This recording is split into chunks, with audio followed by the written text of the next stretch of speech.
In the sunny lands of Eldoria, between the green forests and the blue sea, I ruled as Queen Elara. But before I was queen, I was Elara of House Valerius, a noblewoman born into a family known for its strong warriors and clever generals. My family's loyalty to Eldoria was as deep as the roots of the oldest trees, and our military strength was a pillar of the kingdom. People spoke my name with respect, not just for my beauty, but for my wisdom, which I hoped shone brighter than any jewel. My eyes, like the evening sky, held a deep understanding of my kingdom. The people of Eldoria loved me, and their love gave me strength. But most of all, I was known for my strong love for King Arthur, my husband. Our marriage was the very base of Eldoria's peace and good times, a bond built on respect and deep love. Arthur and I had known each other since we were small children. Our childhood was a tapestry of shared secrets and sun-drenched adventures. We grew up together within the castle walls, our laughter echoing through the grand halls and sunlit gardens. He was the young prince, a boy with bright, hopeful eyes and a mischievous grin, always pulling me into some new game or exploration. I, the daughter of his father's most trusted general, was his constant companion, his shadow, and his confidant. I remembered one warm afternoon, we were no older than 10, sitting by the castle pond, skipping smooth, flat stones across the water surface. The air was thick with the scent of summer flowers and the buzzing of bees. Arthur, with mud on his knees and a serious, earnest look on his face, had turned to me. His small hand, sticky with pond mud, found mine. "Elara," he had said, his voice soft but clear, holding the weight of a child's pure promise. "When I am king, you will be my queen. And I promise you, I will always love you, more than anything in the whole wide world. We will rule Eldoria together, side by side, forever and ever." I had smiled, my heart swelling with a child's pure belief in such a beautiful, simple promise. I squeezed his hand, my own small future wrapped up in his words. That memory, that innocent vow, once the dearest thing in my heart, would soon become a cruel, haunting ghost. Our life together as adults after our marriage was indeed like a beautiful picture, fulfilling that childhood dream. We shared laughter that felt like music in the castle halls and whispered dreams for Eldoria under the soft glow of moonlight, planning for our kingdom's future. We walked hand in hand through bustling marketplaces, our smiles reflecting the genuine affection we held for our subjects, stopping to listen to the concerns of a farmer or admire the delicate craft of a weaver. Arthur, with his strong hand and noble bearing, was the perfect complement to my thoughtful nature and calm wisdom. Together, we had cultivated a kingdom that grew strong and prosperous. Its fields yielded bountiful harvests of golden wheat and sweet fruits, its cities hummed with vibrant commerce, and its people lived in harmony, their faces often lit with contentment. Our shared vision for Eldoria was a beacon, guiding our every decision, and our unity was a testament to the strength and stability of our rule. The kingdom grew well under our benevolent reign, a true testament to our unwavering commitment to our people. But in the past year, a cold shadow had fallen over our perfect life, slowly creeping into the corners of our shared existence. Arthur had grown distant, his presence in our shared chambers becoming rare and fleeting. His laughter, once so free and bright, was less frequent, a mere echo of its former warmth. His touch, which had always brought me comfort, became formal, almost stiff, lacking the warmth of intimacy. He spent more and more time away from me, often with vague excuses of pressing state duties that required his full attention, or long hunting trips that seemed to stretch on for days. I felt a cold knot of worry tighten in my stomach, a persistent ache that grew with each passing day. The air around him felt different, thinner, as if a barrier had grown between us. One evening, unable to bear the silent void any longer, I found him alone in his study, staring out the window into the moonlit courtyard. His shoulders were hunched, a posture I rarely saw in my confident king. "Arthur," I began softly, my voice laced with a worry I couldn't hide, "is something troubling you?" I feel a great distance growing between us, a chill where there once was warmth. He turned, his face unreadable in the dim light, his eyes dark pools that seemed to avoid mine. His jaw was tight. "Nonsense, Elara," he said, his voice clipped, almost impatient. "The kingdom demands much of my time. The affairs of state are complex, requiring my constant focus. You worry too much." His words were calm, too calm, utterly dismissive of my feelings. They did little to ease my internal turmoil. I pressed on, my voice gaining a desperate edge. "But our time together, it has dwindled to almost nothing. Our conversations are brief, our shared moments non-existent. Is there something you're not telling me? Has my heart deceived me, or have yours?" He scoffed, a harsh, dismissive sound that stung worse than any sharp word. "There's nothing, Elara. You imagine things as women are prone to do. I am simply a busy king, burdened by responsibilities." His denial was firm, almost aggressive, but it did little to ease my growing unease. In fact, it solidified my suspicion. I knew him too well. Something was deeply, terribly wrong. The denial itself spoke volumes. Then came the day that broke Eldoria's peace and ultimately shattered my heart beyond repair. It was a day meant for joy, a big public event in the royal plaza. Everyone in the kingdom gathered, thinking they would see another sign of our beloved rule. The air buzzed with excitement, and Eldoria's flags waved proudly. But even as the crowds cheered, I felt a chilling sense of dread, a premonition of the storm about to break. Just days before this grand public event, Arthur had called me to our private chambers. The air was heavy, thick with a tension I could almost taste. He stood by the window, his back to me, the setting sun casting his shadow long and ominous across the room. When he finally turned, his face was pale, almost gray, etched with a strange mix of fear and cold resolve. "Elara," he said, his voice flat, emotionless, "Guinevere is with child. My child." My breath caught in my throat, a painful gasp. I felt a cold dread, like ice, spread through me, numbing my limbs. "I intend to divorce you," he continued, his eyes now finding mine, but they were devoid of any recognition, any shared history. "And I will make her my queen. It is the only way to secure the future of Eldoria." He paused, a cruel smile forming on his lips, a twisted parody of the boy who had promised me forever. His gaze swept over me, a look of contempt chilling me to the bone. "You have failed to give Eldoria an heir, Elara. Your barrenness has become a burden, a weakness to our line. Guinevere will secure the future of this kingdom, a future you, with all your wisdom, could not provide. You are merely a barren vessel, suitable only for the past." His words were a brutal punch, meant to wound, meant to belittle my very being, my very essence. They hit me like stones, shattering my soul. I stumbled back, clutching my chest, the room spinning around me. Divorce? A child with another woman? My mind screamed, trying to make sense of this sudden, cruel blow and the added, vicious insult of my supposed failure as a woman and a queen. The promise of forever echoed in my ears, a bitter mockery. Later that same day, my heart still reeling, I sought out Guinevere. I found her in the royal gardens, a place that had once been my sanctuary, now tainted by her presence. She was admiring a flawless white rose, her smile too sweet, too smug. She saw me approach, and her eyes, cold and calculating, fixed on mine.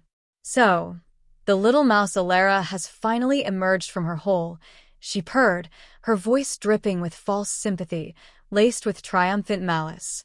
"You've heard, I presume? Arthur has made his choice. My child will be heir to Eldoria, the true heir, not some distant cousin." My hands clenched at my sides, my nails digging into my palms. "You snake," I spat, my voice low and shaking with a barely controlled rage. "You plotted this, didn't you? You used his weakness, his desire for an heir, to poison his mind."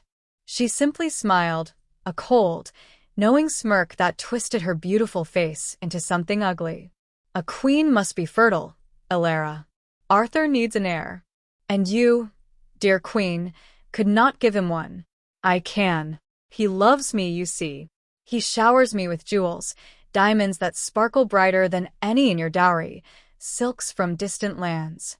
He spends fortunes on me, gifts befitting his true love, his true queen. How could he not, with Eldoria's vast treasury? She gestured dismissively at my own plain gown. Perhaps you lack the appeal to inspire such generosity. Her words were a dagger, twisting in the fresh wound of my betrayal. The mockery of my fertility was a deep, burning shame, but her boasting about Arthur's gifts, her words about Eldoria's vast treasury, planted a tiny, sharp seed of suspicion in my mind. How could he afford such endless luxuries, even for a mistress? I wanted to strike her, to wipe that smug smile from her face, but I held back, my dignity my only shield against her venom.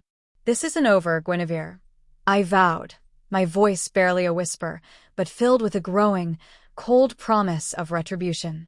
Then, at the public ceremony, in the heart of Eldoria's royal plaza, with a voice that echoed through the stunned silence that had fallen over the crowd, Arthur began to speak.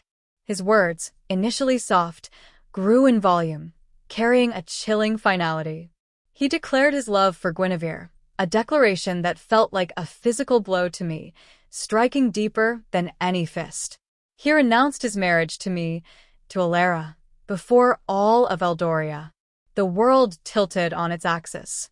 The joyous cheers of the crowd, which had moments before swelled with anticipation, were replaced by a deafening ringing silence in my ears. The vibrant colors of the plaza, the rich tapestries, the bright banners, all faded into a gray, suffocating blur. Then, with a chilling pronouncement, Arthur declared Guinevere as his new queen. A collective gasp rippled through the onlookers, a wave of shock mirroring the sudden, sharp pain that pierced my chest. I, who had always stood tall and strong, a pillar for my people, swayed, my utter betrayal clear on my face for all to see. The image of Arthur, his hand now clasped with Guinevere's, burned into my mind, a searing mark of his cheating, his cruelty, and my public shame. The first moments after Arthur's announcement were a confusing blur of disbelief. It felt like a punch, knocking the air from my lungs. My mind, usually sharp and clear, spun, unable to grasp what had just happened. The cheerful flags in the plaza seemed to mock me, their bright colors a cruel opposite to the sudden emptiness inside me. The cheers for the new queen, faint but still heard, became a cruel song of my sadness. This wasn't Arthur, my Arthur, the man whose hand once fit perfectly in mine, whose eyes showed only love. This stranger, standing beside Guinevere, was a cruel copy of the king I had loved. As the full, heavy truth of his betrayal sank in, the first numbness slowly faded. In its place came a burning anger. It was like a firestorm trying to burn away my calm, a wild storm churning in my stomach. How could he? How could he so openly throw away our life, our sacred promises, our shared dreams for Eldoria? The weight of my broken trust pressed down on me, a burden I could barely carry.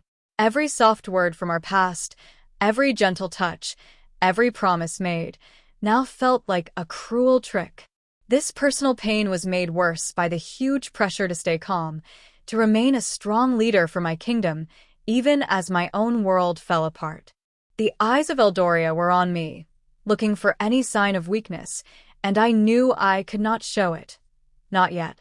Later, hidden in the private quiet of my rooms, the carefully built wall of my calm finally broke.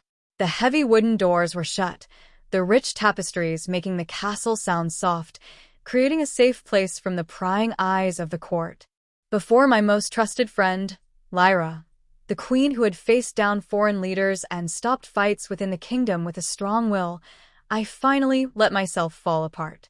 Lyra, a woman whose loyalty was as firm as Eldoria's old mountains, simply held me as tears streamed down my face.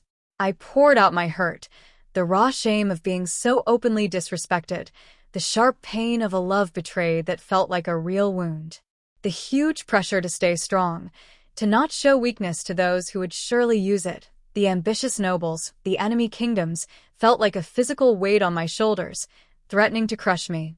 "He has not just broken my heart, Lyra," I choked out, my voice thick with tears, my fingers clutching my silk gown. "He has ruined the very base of our kingdom. He has made a joke of our unity, and by doing so, he has made Eldoria weak." Lyra listened, her presence a quiet anchor in my storm of sadness, offering comfort and a quiet strength that I badly needed. In the days that followed, Lyra and I worked in secret, piecing together the true depth of Arthur's betrayal. The initial shock gave way to a cold, hard anger as we uncovered more and more. My earlier suspicion about Guinevere's lavish gifts now gnawed at me, pushing me to look beyond the surface. We started with the royal ledgers, usually kept by the king's most trusted accountants. I knew where the secret vaults were, where the true records of Eldoria's wealth were stored. Night after night, Lyra and I would work by the dim light of a single lantern, our fingers tracing lines of numbers, comparing figures, searching for any inconsistency. The air in the vault was cold, smelling of old parchment and dust. The first hint of deeper rot came from the treasury records. What had started as a nagging doubt sparked by Guinevere's cruel boasting now began to reveal itself as a horrifying truth. We found hidden entries, large sums of gold and jewels transferred out of Eldoria's royal coffers, marked vaguely as defense allocations or diplomatic gifts. But these were no ordinary expenses. We tracked them to specific, named nobles, members of the court who had suddenly acquired new estates, finer silks, and extravagant parties. Their support for Arthur's new marriage had been loud, almost zealous. It soon became chillingly clear. Arthur had been secretly taking money from the nation's treasury, not for the kingdom's defense or welfare, but to fund the lavish lives of these greedy nobles who now supported his new queen. Guinevere herself had received vast sums, evidenced by receipts for shimmering silks from distant lands, intricate gold jewelry, and diamonds that, indeed, glittered brighter than any in my own modest collection. She had not been lying. Arthur was showering her with Eldoria's stolen wealth. The sheer scale of this financial corruption, funded by the taxes of my hardworking people, turned my stomach. The realization that many of these nobles, who had once sworn loyalty to me and our shared vision for a prosperous Eldoria, had known about Arthur's intentions and his methods and said nothing, twisted the knife of betrayal deeper. Their silence was as loud and damning as Arthur's public declarations. But the worst discovery, the most chilling act of his tyranny, was yet to come. As we dug deeper, we found a pattern of disappearances and sudden deaths among honest nobles and loyal officers. Sir Gareth, who had openly questioned a sudden rise in military spending. Lady Isolde, whose lands bordered a strategic trade route Arthur coveted. Their deaths had been declared accidents or sudden illnesses, accepted without question by a court too afraid to speak. But our careful investigation, cross-referencing sealed documents and whispered rumors, revealed a dark, gruesome pattern. Arthur had ordered these murders, not just to cover his bad deeds and ensure compliance, but to seize their assets and properties, adding to his ill-gotten wealth. The documents we found detailed how their estates were quickly taken over, their families left with nothing. The realization that Arthur had shed innocent blood, and that many nobles had known about it and stayed silent, filled me with a chilling horror. My husband was not just a cheat, he was a tyrant who would kill for power and greed. My heart hardened, turning from grief to a fierce, unyielding resolve. I knew then that I could not just mourn, I had to act. Eldoria deserved the truth, and Arthur had to pay for his crimes. The fragile weakness I had allowed myself to show Lyra was quickly replaced by a strong will. The storm of sadness had passed, leaving behind a clear, cold decision. The time for a secret fight was over. The stage was set for a public reckoning. Arthur, full of false pride, had planned a grand gala. It was meant to show off his new queen and his power to the leaders of neighboring empires and nations. He wanted to solidify his new, illegitimate rule, and secure Eldoria's standing on the world stage, ignoring the rot within. The great hall of Eldoria's castle, usually a place for happy feasts, now hummed with a quiet tension, a strange mix of forced joy and unspoken dread. Nobles whispered, their eyes darting between me, the queen who had been pushed aside, and the newly raised pair. Arthur and Guinevere sat on their thrones, a picture of false victory, their faces showing a mix of pride and a hint of worry, perhaps sensing the undercurrents of discontent. Foreign dignitaries, dressed in their finest, moved through the crowd, observing everything. I entered the hall, not with the usual royal parade, but alone, my head held high, my gaze steady. I wore a simple, plain gown, a sharp contrast to the rich clothes of the court, yet my presence commanded more attention than any crown. A hush fell as I walked straight to the middle of the hall, my steps slow and sure, my eyes fixed on Arthur. My voice, though quiet at first, carried a clear power that silenced all whispers, cutting through the hushed talks of the court. King Arthur, I began, my tone showing no emotion, you stand accused of betraying your promises, your queen, and your kingdom. I laid bare his cheating, not with angry words, but with cold, undeniable facts. I spoke of his distant behavior, his dismissals of my worries. Then, with a tremor of pain that I could not entirely hide, I spoke of his cruel words about my barrenness and his vile boast about Guinevere's pregnancy.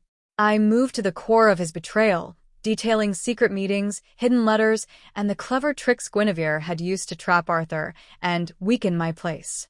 I presented precise dates, locations, and names. The foreign guests shifted uneasily, their faces showing polite shock. Then I revealed the misuse of the nation's money. My voice grew stronger, my anger a cold fire. I held up copies of the falsified ledgers, showing how Arthur had taken funds meant for Eldoria and used them to pay for the expensive lives of greedy nobles who supported him. I listed names, the amount of gold each had received, the estates suddenly acquired, the jewels Guinevere herself had flaunted. The faces of the implicated nobles turned ashen, their forced smiles dissolving into masks of fear. The foreign dignitaries, who had come to witness Eldoria's strength, now looked on with growing alarm, their initial polite curiosity turning to disgust. But the most shocking truth was yet to come. With a heavy heart, I spoke of the unjust killings. I named the honest nobles and officers who had been murdered, their assets stolen, their deaths covered up. I recounted the stories of Sir Gareth, who disappeared after questioning military funds, Lady Isolde, whose rich lands were seized shortly after her supposed accident. I showed the proof Lyra and I had gathered, testimony from frightened servants, hidden death certificates, and documents detailing the swift transfer of their properties into Arthur's name. The hall erupted in gasps. Many of the nobles who had known about Arthur's dark secrets now looked away, their faces pale with fear and shame, unable to deny the undeniable. Arthur, clearly surprised by the overwhelming evidence and the absolute shift in the court's loyalty, stammered weak excuses. He tried to say he was a victim of a love he couldn't fight, a passion stronger than duty. He spoke of his heart being captured, of a fate he couldn't escape. But my powerful words cut through his weak reasons like a sharp knife. I spoke not of love, but of duty, of honor, of the sacred promises he had so carelessly broken before his people and his gods. I reminded him of the trust the kingdom had placed in him, the peace he had now shattered.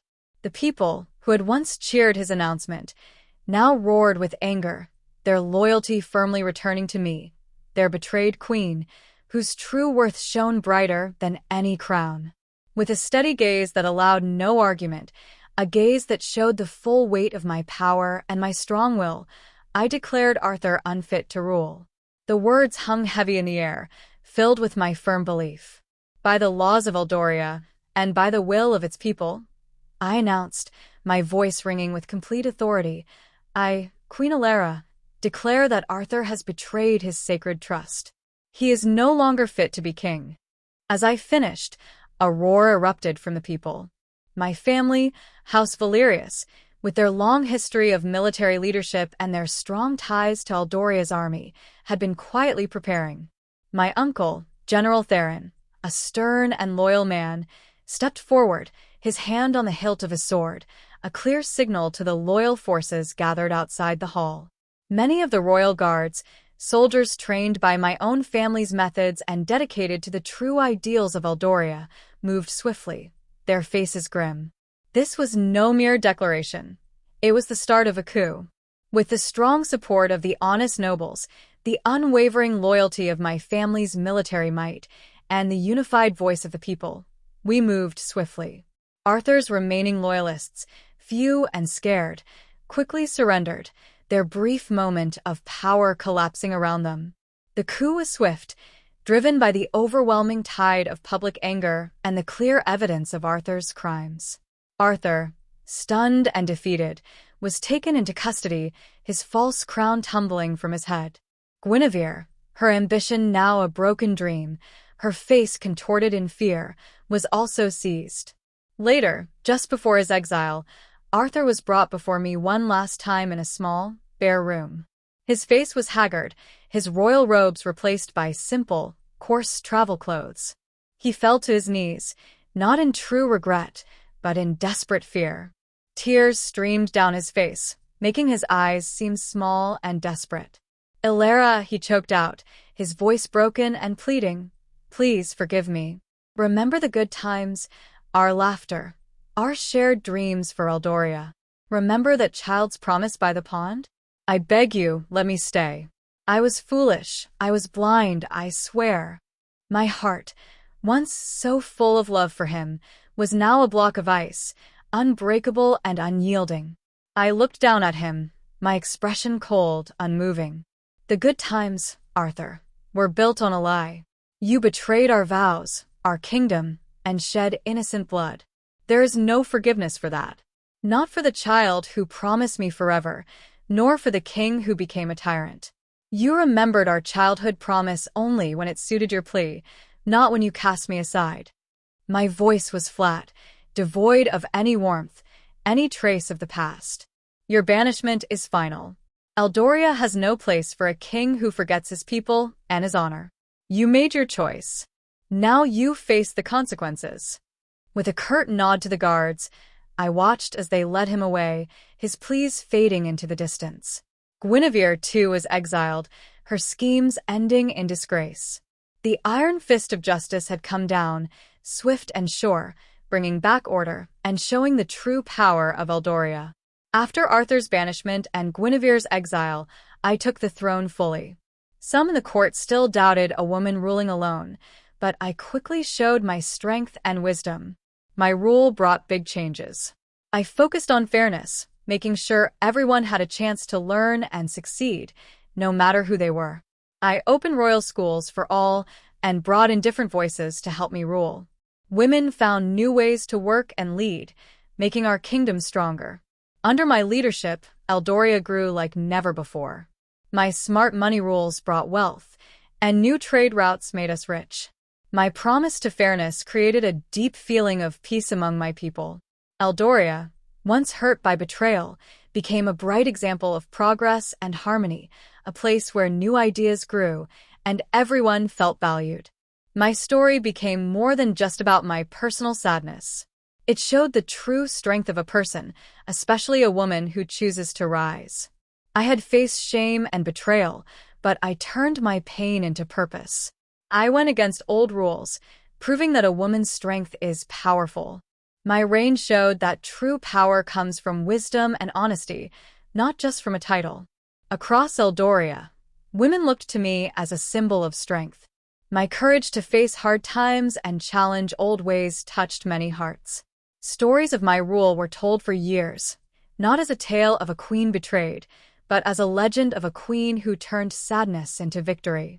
My legacy lived on, inspiring countless women to rise above problems and prove their worth. My story is a reminder that true power is inside you, the strength to heal from heartbreak and turn tragedy into triumph. Eldoria thrived under my influence, a kingdom shaped by the queen who found her true power not in a king's love, but in her own amazing spirit.